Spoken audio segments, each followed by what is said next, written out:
There's a moment, maybe you've had it, where you walk into a place that used to feel like yours and something just feels different.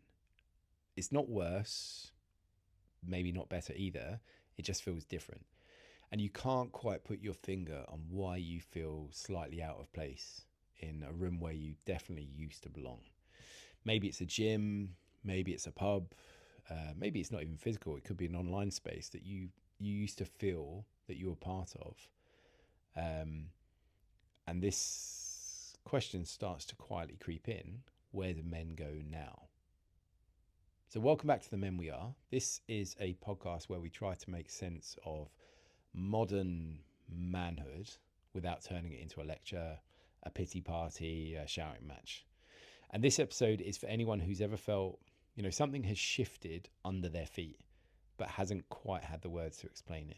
And today we're talking about the decline of male only spaces, from old school pubs and clubs to gyms to online forums, and what happens when those spaces disappear, or they just become something else entirely.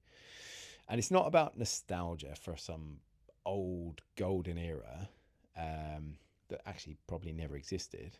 And it's definitely not about saying that men need to retreat into caves and shut everyone else out.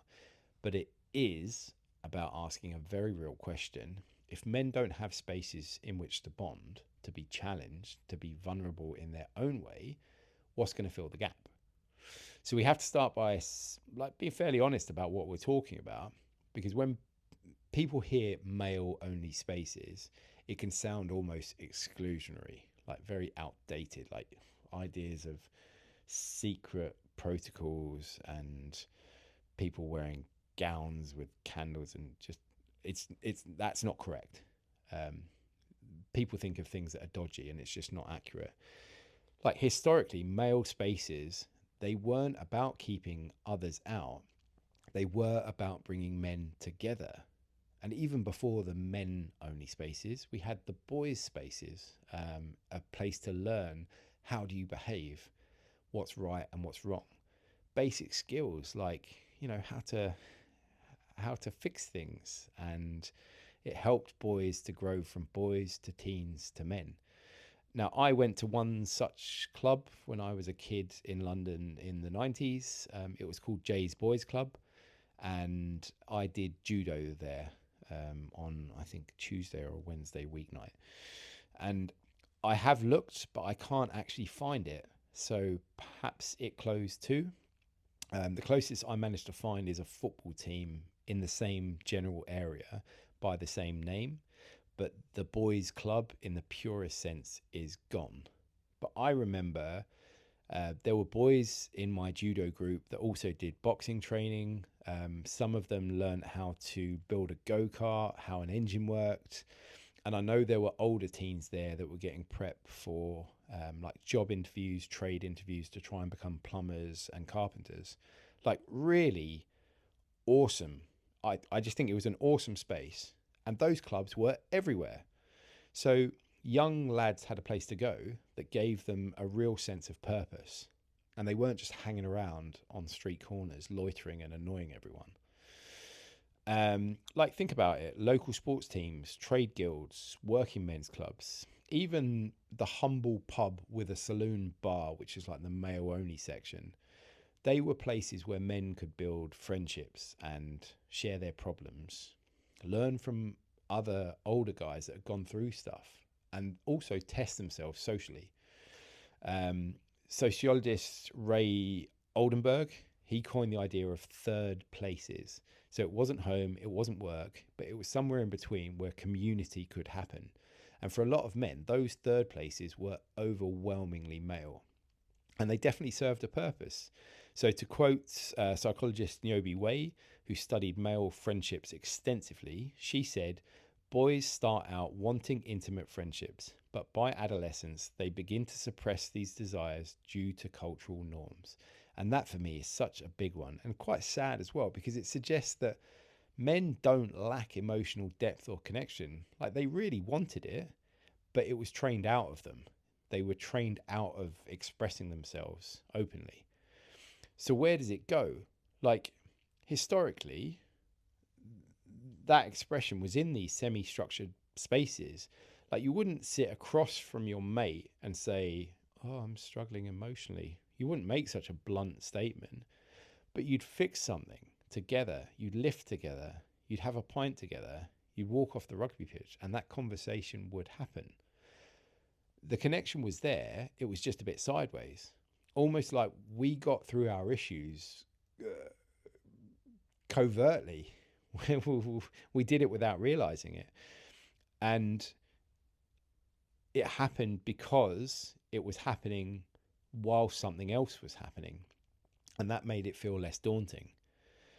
But, you know, those same issues don't get talked about if the core of the issue is what we're doing, you know, something like therapy, because that feels too intimidating. So if we fast forward, a lot of those spaces don't exist anymore, or they've changed significantly. Like, working men's clubs have totally declined. Traditional pubs disappear or transform, and they certainly don't have the male only bar, the men's saloon. And even sports participation is dropping in a lot of places. And that's where the internet, for a while, really looked like it was going to replace all of this connection and community. Like, there were online forums and gaming communities, Reddit threads. They kind of became this digital male space. And they did offer some level of connection. But they also came with a problem that when you remove physical presence, the accountability is going to change. Like, tone is going to change. Nuance basically disappears. I mean, I'm sure we've all had it where you've been in the middle of a text conversation and you said something that you meant as a laugh, but actually it gets misconstrued as something like quite offensive. And that's just because you can't hear the person's tone. So instead of bonding, some of these online spaces just became like echo chambers. And it was where like frustrations would just loop back on themselves. And you got these keyboard warriors saying things that they'd never fucking dream of saying in person, but they'd say it because they could hide behind the monitor, and it totally skews the entire dialogue. And I think the funniest quote I've ever heard on this subject, and to be clear, I'm not condoning violence by saying this, it was by the ex-heavyweight boxer Mike Tyson. And he said, and it's going to sound silly because I can't do an American accent anyway, social media made y'all way too comfortable with disrespecting people and not getting punched in the face for it. I mean, it always makes me grin, and I'm sorry about the y'all. There's research from the American Psychological Association that notes that social isolation among men has increased significantly over the past few decades, even with the digital connectivity that we talked about. So it's telling you something important, that being connected isn't the same as being known. And it would be nice if I could bring this closer to home, because for me, one of the few consistent male spaces I still have is rugby. There's just something about it. You know, we train together, the physicality, shared suffering, it just cuts through so much bullshit and a lot of nonsense. And my team is tight. So when we're winning, we're excited. When we're losing, we rally, we stay connected. And we're all covered in shit, soaking wet, freezing cold, muscles are sore, faces covered in blood and bleeding and painful. We're in it together. And then afterwards, you're at the bar, you've got a drink in your hand, and conversations happen then that wouldn't happen anywhere else. But it's because of that forged connection. And it's not because we sit down and say, right, lads, let's all open up emotionally. It's just the environment allows it to happen. And it brings me on to something I've been, let's say, skeptical about.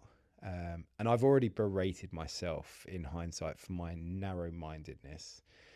And it's men's groups.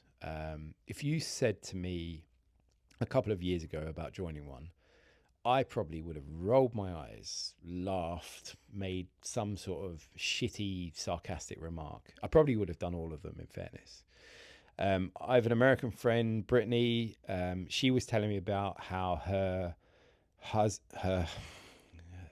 friend's husband, yeah, he runs a group like that where guys could combine exercise and working out with talk, men's bonding. And the wicked irony here is that the guy that runs the group is called Jay. I have no idea about the name of the group, so I'm sorry I can't plug it. But it's this mad coincidence of the universe that I went to Jay's boys club and there is Jay's men's club. So I should have known that I should have joined a men's club anyway. But what was my immediate reaction when she was telling me all about this? Oh, God, that sounds awful. And there is a fair dose of shame in that, if I'm being brutally honest. Probably mostly about my level of defensiveness. I was like, I don't need that. It's not for me. And probably my snap judgment at the time was, what sort of guy needs a group to sort their shit out? Can't they just have a word with themselves and sort it? I mean, what an ignorant fucking mindset. Like it makes me cringe so much thinking back to how narrow-minded and stupid I was. I'm literally sitting here, my toes are curling with how much I'm cringing over this. Ugh. But like, I took a step back at some point later and I realized that these men's groups, they're not appearing out of nowhere. There has to be a reason for their existence, and it's they're filling a gap. And we spoke about this on these male online masculinity influencers. They don't just appear because the guy wants to stand on a soapbox and shout things. They're filling a gap. And there's a growing body of research showing that men are less likely to seek help for their mental health issues, less likely to maintain close friendships, and more likely to report feelings of loneliness. So these men's groups are actually a social lifeline to stop you completely being disconnected and feeling lonely. And one study published in the Journal of Psychological Science, it found that men's social networks tend to shrink more dramatically over time compared to women's. And if we really put that into perspective, and I love a stat, 30 years ago, about 55% of men had 6 or more close friends. And today, 30 years later, that has dropped to just 27%. So basically, in one generation, men's social circles have cut in half. And even worse, and this is terrifying, upsetting, and sad, around 15% of men now say they have no close friends at all. So maybe the question isn't why are men joining these groups? Maybe it's like what's missing from life, from society, that's making the groups necessary. And for me, there's another layer to this. And I've spoken previously about going out of my comfort zone last summer and seeing a therapist to try and sort and find some clarity on things that I was going through in my personal life. And actually, the idea of a men's group combining exercise and chat would be right up my street. Now, I have rugby, but actually a men's group it's a different animal in the sense it's geared towards inviting those more difficult conversations. And it's not that I can't have them at rugby. It's just I feel more empowered to do it within a men's group where we're kind of there expecting that. But I've been living in Germany for a while, and that has created in me some level of hesitation. And it's not just the usual skepticism about joining a group, it is the language barrier. Because if you're going to talk about anything remotely meaningful, you need to be able to express yourself properly. Like you need nuance. You need to be able to find the right words and articulate yourself properly. And trying to do that in a second language, it just feels so limiting. Like you're only going to be giving a surface level version of what's happening. And as a result, I haven't gone. And maybe that's fair enough. Maybe it's just practicality. But the good, I suppose the bad news, with changes in my life, I'm moving back to Dublin, and I will definitely find a group to join. Ideally with a bit of exercise thrown in for good measure, but I'll definitely join a group. Still with the skepticism, as it's something new, but there is enough curiosity in me and excitement that completely overshadows that skepticism. So where does that leave us? Because I don't think the answer is simply bring back male only spaces as they were. Like some of those spaces really needed to change. They weren't healthy. Like some were more exclusionary than they were supportive. But at the same time, I don't think we can ignore the function they served. Like there's this concept in psychology called shoulder to shoulder, where it's suggesting that if you interact in a shoulder to shoulder fashion, it might have a different outcome to face interaction. And men tend to bond more easily in side by side interactions, like doing something together. You can still be talking whilst you're doing it. You're just not sitting across from each other, because that can feel quite intimidating. And it doesn't mean that one is better than the other, but it does mean that if we do remove those shoulder to shoulder spaces, we might unintentionally remove one of the key ways that a lot of men connect. Because if men don't have these healthy spaces in which they can connect, they don't just suddenly become more emotionally open, like a protest about it and go, I don't have a space, so I'm just going to open up anyway. That's not how it works. Sometimes, sadly, the result is they're just going to withdraw, and that puts them into a position where they isolate. And sometimes they'll end up in spaces that do exist, but those spaces aren't especially constructive. And that's where you see the rise of these online communities that are feeding on frustration rather than trying to find ways to resolve it. It's not because we're not drawn to negativity, but you're drawn to somewhere that you feel like is going to understand you. Even if it's not helping, you still feel like you belong to something and it makes sense on some level. So I reckon the goal isn't to recreate the past. Maybe it's just to be a bit more intentional about the present. And that could mean joining a team, starting something small, starting your own men's group, maybe saying yes to things you'd normally dismiss without the necessity to make the sarcastic comment, or even reluctantly giving something like a men's group a proper shot. Because the truth is, connection doesn't just happen automatically anymore. It used to be built into our lives, but now you often have to choose it. You actively have to pursue it. So are men losing spaces to bond and grow? In some ways, yeah. But the more interesting question is, what are we going to do about it? Because the need hasn't gone anywhere. We still need those spaces. It's still there in the background, in the quiet moments. It's that feeling you get when you realize you haven't had a proper conversation with a mate in weeks. So maybe it's just about rebuilding. And we're not going to be able to do that perfectly or laced with nostalgia, but we can be deliberate about it. We can do it with as much intention as we can muster. So maybe the next time someone mentions a men's group, instead of rolling your eyes, you pause, even just for a second. So thanks again for listening to The Men We Are.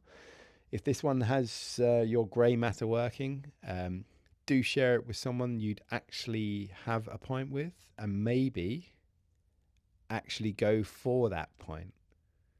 So until the next episode, I wish you a good few days. And as ever, I wish you the best of luck.